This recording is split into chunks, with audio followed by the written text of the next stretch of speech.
जी साईं, कहने कमाए मूंखे अमीर सां मिलणो आहे, वो हिते रहंदो आहे न? हाँ साईं, पर तव्हां केरु आहियो? मां हुनजो वालिद आहियां, मूंखे हुन सां ज़रूरी मिलणो आहे। अचो साईं, अचो।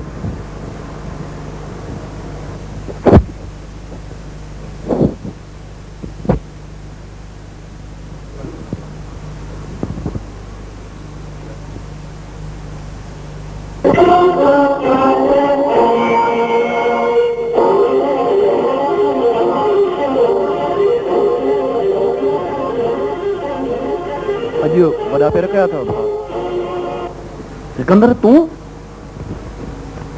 शुक्र थियो भाउ, तूं सुञातो त सही। न त वक़्त सां गॾु माण्हुनि जूं नज़रूं बदिली वेंदियूं आहिनि। मूंखे वधीक शर्मंदो न कर अदा, आउं तो ॾाढो शर्मंदो आहियां। पर इहो त ॿुधाए, अमीर तुंहिंजे घर कीअं? हुन नालायक त वञी धारनि मां शादी कई हुई। धारनि मां शादी करणु कोई कोन्हे भाउ। तोखे शायदि यादि हुजे जो मां बाबा वटि, मां इहा ॻाल्हि कॾहिं न मञींदुसि, पर बाबा शहनाज़ जो बि मरण वक़्तु हुनजो हथु मुंहिंजे हथ में ॾेई वियो। ॿियो त कंहिं यतीम खे सार ॾियणु को गुनाह कोन्हे। असां यतीमनि जा ठेकेदार न आहियूं जो वतूं खेनि सहारा ॾींदा। न विसार त तूं रईस दरिया ख़ान जो पुटु आहीं। किथे हू गंदी नाली जा कीड़ा, किथे असांजो शान शौक़ आहे। बाबा हू ग़रीब ज़रूरु आहिनि, पर हुननि वटि हया ऐं कुर्ब जा किरोड़े खज़ाना आहिनि। त पोइ वञी सुञनि खे पंहिंजे सीने सां लाइ, या मुंहिंजी ॻाल्हि मञे, शहनाज़ जो ख़्यालु हमेशह लाइ पंहिंजे दिलि मां कढी छॾ। ईअं हरगिज़ न थींदो। मां ॿियो सभु कुझु त छॾे सघां थो, पर शहनाज़ खे करे न छॾींदुसि, छाकाणि त हू मुंहिंजी इज़त बणिजी चुकी आहे ऐं वञी छॾणु मुड़ुसनि जो वड़ न आहे बाबा। त पोइ तोखे हीअ हवेली छॾणी पवंदी। नफ़रत आहे मूंखे अहिड़ी हवेली खां जिते इंसान खे साह खणण जी बि इजाज़त न हुजे। थधो थी भाउ, थधो थी। सम्झ खां कुझु कमु वठि, बाबा जी खणी ॻाल्हि मञ। हू जेको चए थो ठीकु चए थो। अदा तूं बि मूंखे ईअं थो चवीं? ॿाहिरि त हिक ॿिए जा भर झलू थींदा आहिनि। तूं कहिड़ो भाउ आहीं जो मुंहिंजी मुखालफ़त थो करीं? सिकंदर, मुंहिंजी ज़बान हिकु थींदी आहे। तोखे शायदि मुंहिंजे उसूलनि जी ख़बर न आहे। ख़बर अथमि तव्हांजे उसूलनि जी। 100 सालनि जा पुराणा कानून वर्जाइण तव्हांजा उसूल आहिनि। ॿिनि ज़िंदगियुनि खे छिनण तव्हांजा उसूल आहिनि। नंढपण में शादियूं कराइण तव्हांजा उसूल आहिनि। बकवास न कर ऐं निकिरी वञ मुंहिंजे घर मां।